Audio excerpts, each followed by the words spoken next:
Hello, and welcome. Today, we're discussing a painful and often embarrassing condition, anal abscesses. We'll explore what they are, why they occur, how they're treated, and what you can do to prevent them. Let's dive in. So, what exactly causes an anal abscess? The most common culprit is a blocked anal gland. These small glands, located inside the anus, secrete mucus that helps lubricate the passage of stool. When one of these glands becomes blocked with bacteria, stool, or foreign matter, it can become infected, leading to the formation of an abscess.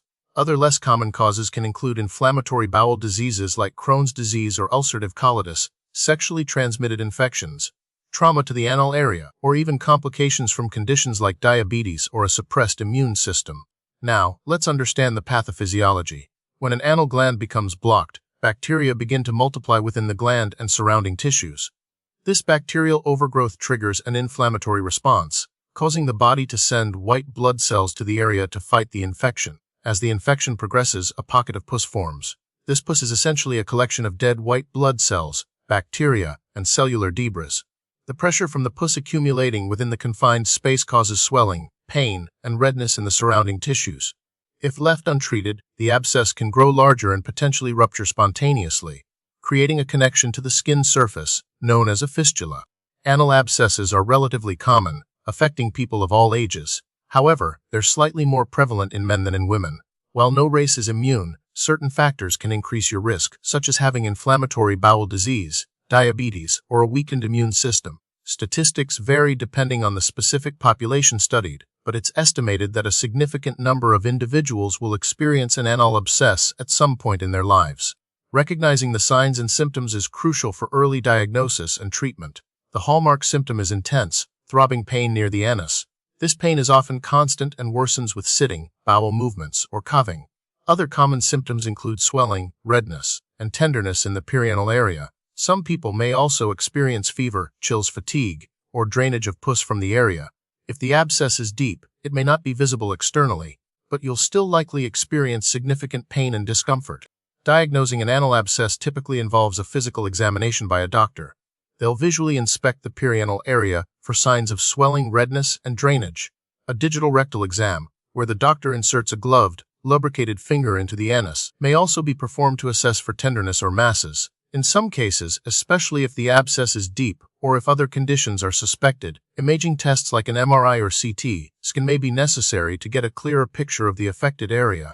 Anal abscesses are often classified based on their location. A perianal abscess is the most common type and occurs near the anus. Ischiorectal abscesses are deeper and located in the ischiorectal fossa, the space between the rectum and the pelvic bone. Intersphincteric abscesses are located between the internal and external sphincter muscles. And supralevator abscesses, the least common and most complex, are located above the levator ani muscle. The primary treatment for an anal abscess is drainage. This usually involves a surgical incision to allow the pus to drain out. The procedure is typically performed under local or general anesthesia, depending on the size and location of the abscess. After drainage, the wound is often left open to heal from the inside out, which can take several weeks. Antibiotics are often prescribed to help fight the infection, especially if there's evidence of cellulitis or widespread infection.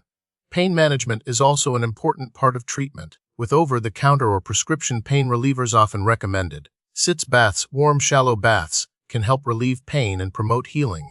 While it's not always possible to prevent anal abscesses, there are some steps you can take to reduce your risk. Maintaining good hygiene is important, including gentle cleansing of the anal area after bowel movements. Eating a high-fiber diet and staying well hydrated can help prevent constipation and straining during bowel movements, which can contribute to anal gland blockage. Prompt treatment of any underlying conditions, such as inflammatory bowel disease, can also help prevent abscess formation. Avoid excessive straining during bowel movements, and seek medical attention if you experience any persistent anal pain or discomfort. The prognosis for anal abscesses is generally good, especially with prompt diagnosis and treatment. Most people recover fully after drainage and antibiotic therapy. However, a common complication is the development of an anal fistula, a persistent connection between the infected gland and the skin surface. Fistulas often require further surgery to correct.